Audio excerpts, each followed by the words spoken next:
ఓం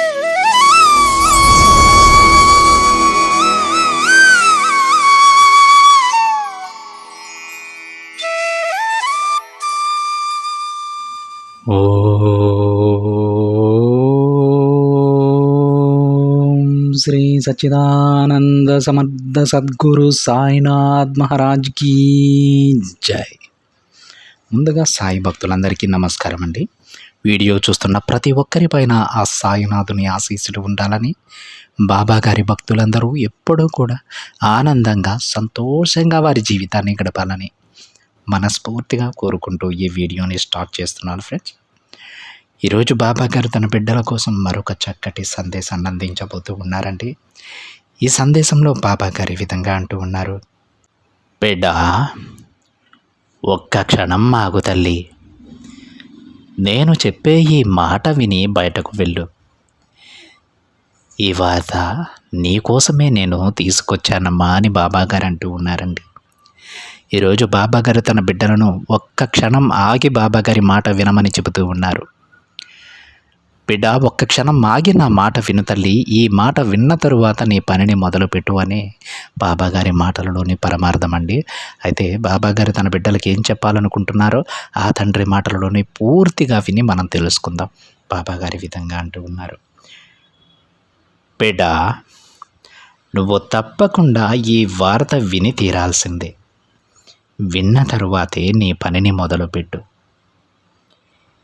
ఈరోజు నేను నీకు అందిస్తున్నటువంటి శుభవార్త మామూలు శుభవార్త కాదమ్మా. చాలా రోజుల నుండి నువ్వు వినాలనుకుంటున్నటువంటి శుభవార్త అది. భగవంతుని నువ్వు పిలిస్తే నీ వద్దకు రావాలి అంటే మొదటిగా నీలో ప్రహ్లాదుడికి ఉన్నటువంటి విశ్వాసం, అలాగే ద్రౌపది పిలిచినట్లు నీవు కనుక పిలిస్తే ఎంతో ఓపికతో, మీరు ఎంత ఓపికతో అయితే వేచి ఉంటారో అంత ఓపికతో నువ్వు వేచి ఉంటే ఈ సాయి పరమాత్ముడు తప్పకుండా నిన్ను అనుగ్రహిస్తాడు. నా దర్శన భాగ్యాన్ని నీకు అందిస్తానమ్మా, అందులో ఎలాంటి సందేహం లేదు. కాబట్టి తల్లి, ఈరోజు నీ నుండి నేను తీసుకున్నది కూడా అదే శ్రద్ధ, సబూరి. నీలో చాలా ఎక్కువగా దాగున్నాయని నేను అర్థం చేసుకున్నానమ్మా. నేను రోజు నీకు చెబుతూనే ఉన్నాను తల్లి, శ్రద్ధా సబూరిని అలవరుచుకోవాలి. అలాగే నువ్వు చేశావు. ఈరోజు ఆ విషయం నాకు అర్థమైంది. ఈ తండ్రి ఏం చెప్పినా సరే తూచా తప్పకుండా పాటించావు తల్లి. అందుకే ఈ శుభవార్తను నీకోసం తీసుకువచ్చాను. నువ్వు ఎంత ఓపికగా ఎదురు చూసావు, ఆ ఓపికకు తగినటువంటి ప్రతిఫలం అనేది ఈరోజు నీకు తప్పకుండా ఇవ్వబోతున్నానమ్మా. చూడు తల్లి, ఒక కష్టం అనేది నీకు వస్తే అది నీదే అంటారు.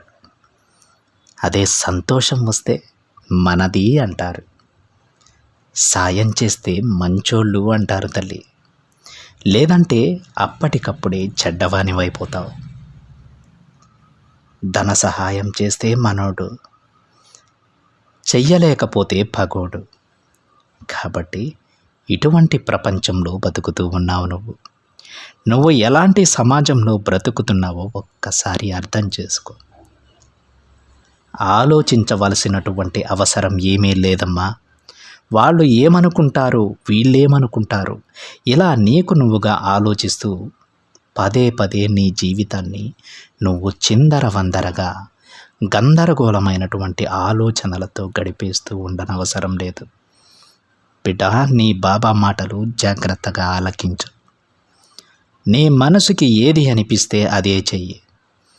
తరువాత ఏం జరుగుతుంది అనేది అంటే, నువ్వు ఏదైతే న్యాయపరంగా చేస్తావో అటువంటివన్నీ కూడా ఎటువంటి దోషాలు లేకుండా, నీకు ఎటువంటి ప్రమాదాలు కానీ రాకుండా నేను చూసుకుంటాను. నువ్వు చేస్తున్నటువంటి పనులన్నీ కూడా మంచి పనులే బిడ్డ. నా ఆశీర్వాదంతోనే అవి జరుగుతూ ఉన్నాయి. నీకు పెద్ద శుభవార్త అందబోతోందమ్మా. అలాగే నీ ప్రస్తుత పరిస్థితి గురించి కూడా నువ్వు ఎక్కువగా ఒత్తిడితో, ఆందోళనతో సతమతమైపోతున్నావని నేను అర్థం చేసుకున్నాను. నీ ఒత్తిడి, ఆందోళన ఇవన్నీ కూడా విముక్తి చెందేలా చేస్తానమ్మా. అలాగే నీకు రాబోతున్నటువంటి శుభవార్తను విన్న తరువాత నీ మనసు ఎంత సంతోషంగా ఉంటుందో నా కళ్ళారా నేను చూస్తాను. చూడు బిడ్డ, జీవితంలో కోరుకున్నవన్నీ కూడా దక్కకపోవచ్చేమో. తల్లి, కోల్పోయినవన్నీ కూడా మరలా నువ్వు తిరిగి దక్కించుకోలేకపోవచ్చేమో.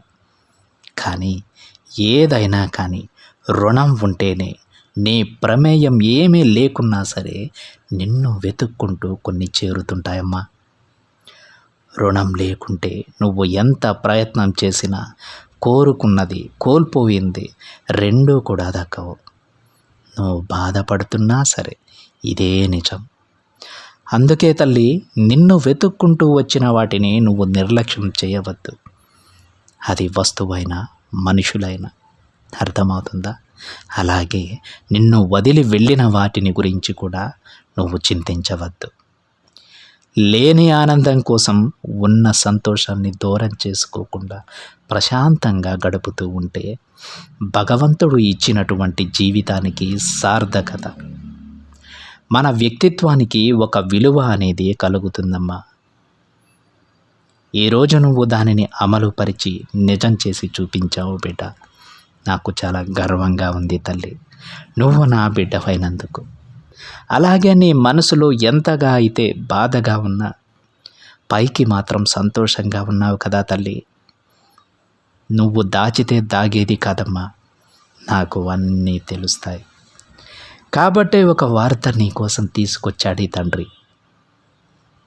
చూడు బిడ్డ, కఠినమైనటువంటి మనసు, దాని వెనుక తేనె లాంటి హృదయం ఉంటుంది కదా. నువ్వు పైకి కఠినంగా ఉన్న లోపల నీ హృదయం అనేది మాత్రం చాలా అంటే చాలా సున్నితంగా ఉంటుంది.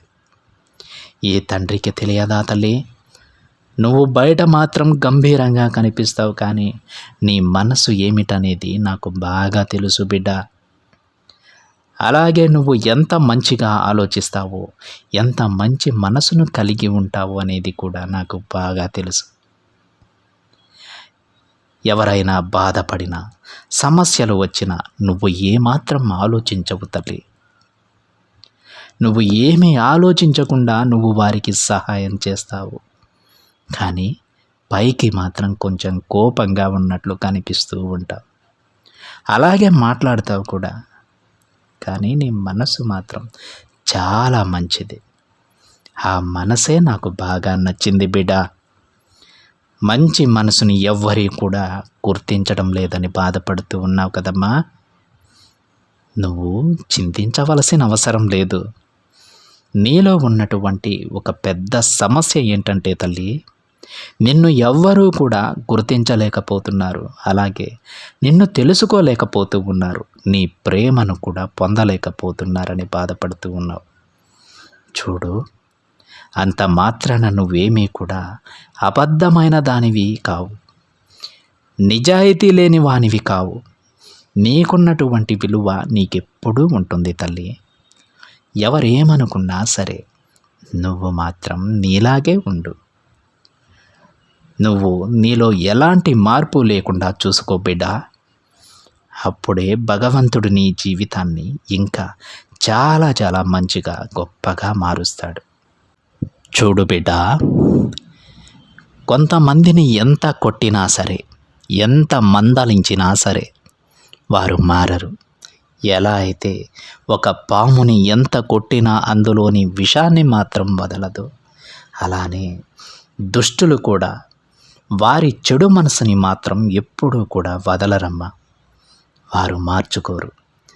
అలాంటి కొంతమంది దుష్టుల గురించి నువ్వు ఆలోచిస్తూ ఉన్నావు తల్లి.